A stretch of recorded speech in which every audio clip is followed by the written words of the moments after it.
आज ही Doubtnut app download करें। Doubtnut पर होगा अब आपके सभी मैथ्स, केमिस्ट्री, फिजिक्स और बायोलॉजी डाउट्स का सफाया।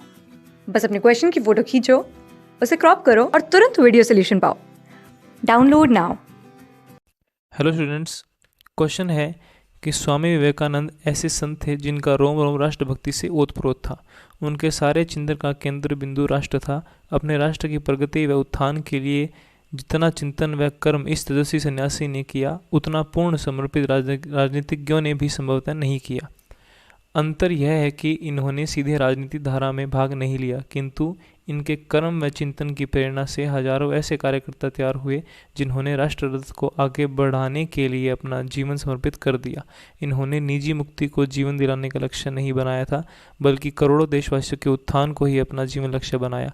राष्ट्र के दीनहीन जनों की सेवा को ही वे ईश्वर की सच्ची पूजा मानते थे।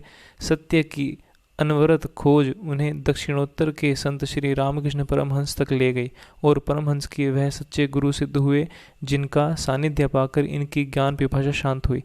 39 वर्ष के संक्षिप्त जीवन काल में स्वामी जी जो कार्य कर गए वे आने वाले अनेक शताब्दियों तक पीढ़ियों का मार्गदर्शन करते रहेंगे। 30 वर्ष की आयु में इन्होंने शिकागो, अमेरिका के विश्व धर्म सम्मेलन में हिंदू धर्म का प्रतिनिधित्व किया, इसे सार्वभौमिक पहचान दिलाई। 3 वर्ष तक वे अमेरिका में रहे और वहाँ के लोगों को भारतीय तत्व ज्ञान की अद्भुत ज्योति प्रदान की। अध्यात्म विद्या और भारतीय दर्शन के बिना विश्व अनाथ हो जाएगा, यह स्वामी जी का दृढ़ विश्वास था। वे केवल संत ही नहीं, एक महान देशभक्त, वक्ता, विचारक, लेखक और मानव प्रेमी भी थे।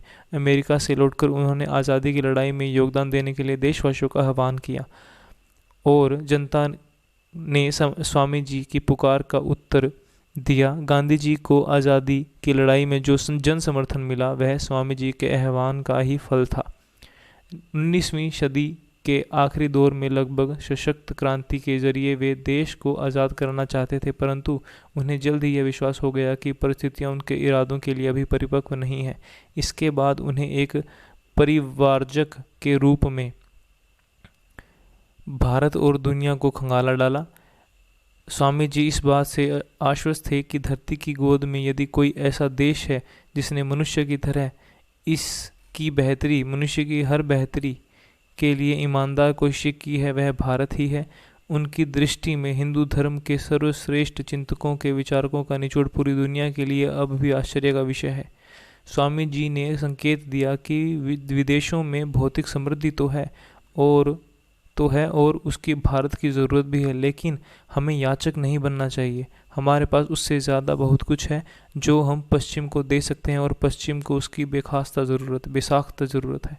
क्वेश्चन ये है कि निम्नलिखित में से कौन सा शब्द सानिध्य का समानार्थक है? ऑप्शन ए है समर्पण, ऑप्शन बी है समीपता, ऑप्शन सी है सान्निपात और ऑप्शन डी है सर्वाधिक। अगर सानिध्य जो शब्द है उसकी उत्पत्ति देखें तो उसका संधि विच्छेद करने पर हमें पता लगा कि सम प्लस निधि करने पर शब्द बनता है सन्निधि। सन्निधि शब्द बनता है और सन्निधि से एक शब्द बना क्या? सानिध्य शब्द बना। सानिध्य और सानिध्य जिसका अर्थ होता है निकट होना, समीप रहना, पास होना। तो जो ऑप्शन नंबर बी है समीपता, वही इसका सही उत्तर होगा। क्लास 6 से 12 से लेके नीट, IIT, JEE मेंस और एडवांस के लेवल तक 10 मिलियन से ज्यादा स्टूडेंट्स का भरोसा। आज ही डाउनलोड करें डाउटनेट ऐप या व्हाट्सएप कीजिए अपने डाउट्स 8400 400 400 पर।